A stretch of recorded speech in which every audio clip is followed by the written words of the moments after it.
Everybody, welcome to our fourth video of our 8-part video series. Today we're going to talk about nutrition and how to calculate out what you should be eating.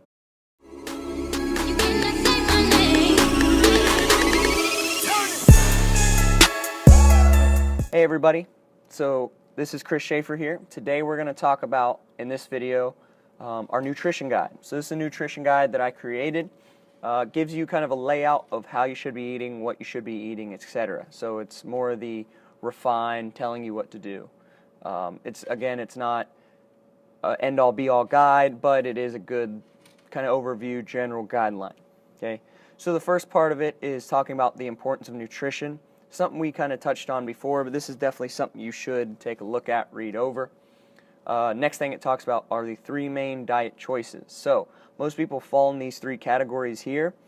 The first one we have is weight loss. That's someone trying to lose weight. I would say over 15 pounds.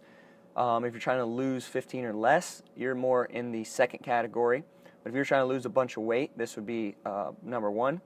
Number 2, performance and weight maintenance. You're trying to lose maybe that 10 pounds, maybe increase your performance. This would be where you are.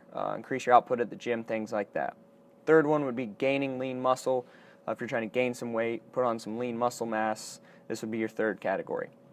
So you would choose your category that you're working towards, and this would just be defined really from your current body composition and your overall goals. So make sure to calculate that out, maybe talk to a coach. The next thing we're going to talk about here are setting nutrition goals. So we used as an example here, let's say we're trying to lose weight. Let's say currently we weigh 180 pounds, and let's say our goal weight is 150. We want to lose 30 pounds. So that's going to be our goal weight. Next thing we're going to talk about how many meals per day we should be eating. We set this at 5. So again, 4 to 6 times a day is kind of the average. It's not perfect, but it's kind of an idea, including snacks and things like protein shakes. Calculating out your daily macronutrients. So this is where we talked about before with our daily macronutrients, our protein, our carbs, and our fats. First thing we're going to talk about are proteins. So when you're going to calculate this out, you're going to take your goal and then you're going to multiply it by your goal weight. So 150 times 0.7, because remember we're weight loss, 105 grams daily. You break that down, divide that by meals per day, 5, come out to 21 grams per meal, roughly. Same thing with carbs, 180, that breaks down to 36 per meal. Fats, this one's going to be your lowest just because it's the highest caloric value, 45 grams, and then that breaks down to 9. Again, you want to keep a balanced meal, but it doesn't have to be perfect. And again, these are just general numbers, kind of give you something to shoot for, and then you can kind of adjust the levels in the future. Okay, so the next part of the guide here, it talks about what I should eat and drink. This is something we kind of covered in the first video, as well as the second, the water. But you can look over those. It shows you a little pyramid here and gives you an overview of each nutrient group. So again, water, this is something you should be drinking as much as you can. Vegetables, these are something that you're not really going to gain weight from. They should be included in as many meals as you can get. Meat and fish, this is something you want to, on this one you want to make sure you are within your range because they are going to be higher calorically. These are going to be your main sources of protein and your highest value and profile of amino acids. So you want to make sure you are getting these in. Make sure they are within your range though, because you don't want too much. Next one is fruit. This one is more for snacks.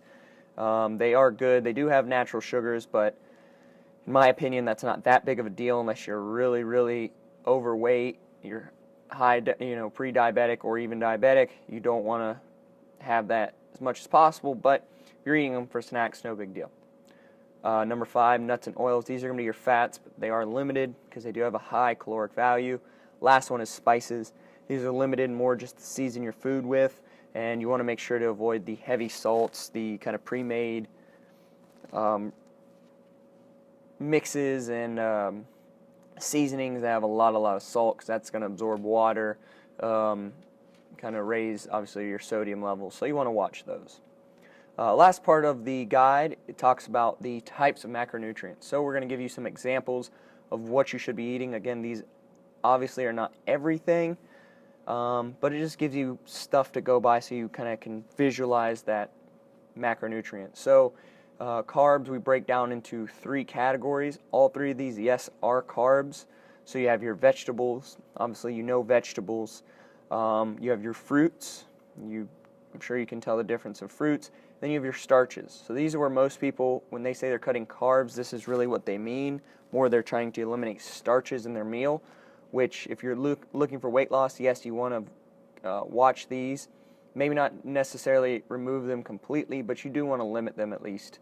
If you're more weight gain or maintenance, you maybe want to have a little bit more of these, or maybe even increase these, because they are going to be good for that. And these are things like sweet potatoes, just potatoes in general, oatmeal, rice, things that fill you up. Okay. Next one is proteins. This is going to be your recovery and your lean muscle gaining macronutrient. These are going to be, think about meats. So you have your fish, chicken, turkey. Those are good sources of it, good lean sources of protein. Beans, broccoli are good. Milk is in there, a little bit of fat in that, but still there. Peas have a lot of protein. Peanut butter is a great snack. And there's a bunch of examples there. Again, these aren't all of them, but just some to think off the top of your head when you're out shopping trying to increase your protein. A couple more down here as well. The last one we're going to talk about are the fats. So these, you do want them to make sure, because they are good for your blood, good for your health in general. These fish have a lot of them. You think of fish oil, omega-3s, omega-6s, omega-9s, avocado, nuts, seeds, peanut butter, and a lot of these others are great in that. So you want to make sure you have these, make sure they're within your range. Last part of it is just some nutrition tips that we talked about earlier. Meal prepping, eating, make sure you're eating how you should. Avoid sodas and juices. It's a lot of sugar. Limit your alcohol. Obviously, people like to go out and have fun and have a drink or two, but don't drink a 6-pack beer every night, especially if you're trying to lose weight. If you're trying to lose weight and you're drinking 4 or 5 beers a night, I guarantee you cut those out, you'll lose weight real quick. 80-20 rule, people ask about cheat meals. When should I eat my cheat meals? I don't necessarily like to call it a cheat meal, just because it puts a bad stigma on it. Personally, I try to eat 80% of the time, eat good, whole, clean foods, and then 20% what I would consider, not as great for me, maybe a cheat meal, maybe you go out to eat. But these aren't like donuts and fried chicken. This is more like I went out to eat. But enjoy yourself. I mean, if you have a piece of cake here and there, that's fine. When you can't do this anymore is when you are diabetic, when you have to lose weight to literally save your life. And now you can't do that anymore. So make sure you take care of this before you reach that level. Eat what you like. Try to find recipes, things like that. Substitute healthier foods for worse choices, and try to get your family or your community involved. It's always easier when your family's doing it, when your friends, when everyone is kind of on board and you're not having to cook 4 or 5 separate meals for everyone because your son doesn't like broccoli or your husband doesn't want to not eat fried chicken anymore. You kind of have to get the family involved for it to be a long-term thing. So just figure out how to do it, maybe cooking together, finding recipes that everyone likes, maybe take a meal that you currently cook that maybe isn't the healthiest and find how to make it healthier. So if you're always cooking, let's say fried chicken and macaroni and cheese, find a way to make that healthier. Maybe grilled chicken, season it very well, macaroni and cheese, maybe cut that down. I've seen cauliflower rice. I mean, I know it's not the same, but you can find ways to make things healthier. Okay, so the recipes are out there. You just have to go out and find them. Okay guys, so next video, look out for that one. Until then, I want you guys to use this, implement it, and start to calculate that in with the foods that you were supposed to calculate in, and let's set those numbers to get them a lot better and correct for you. Okay guys, see you next video.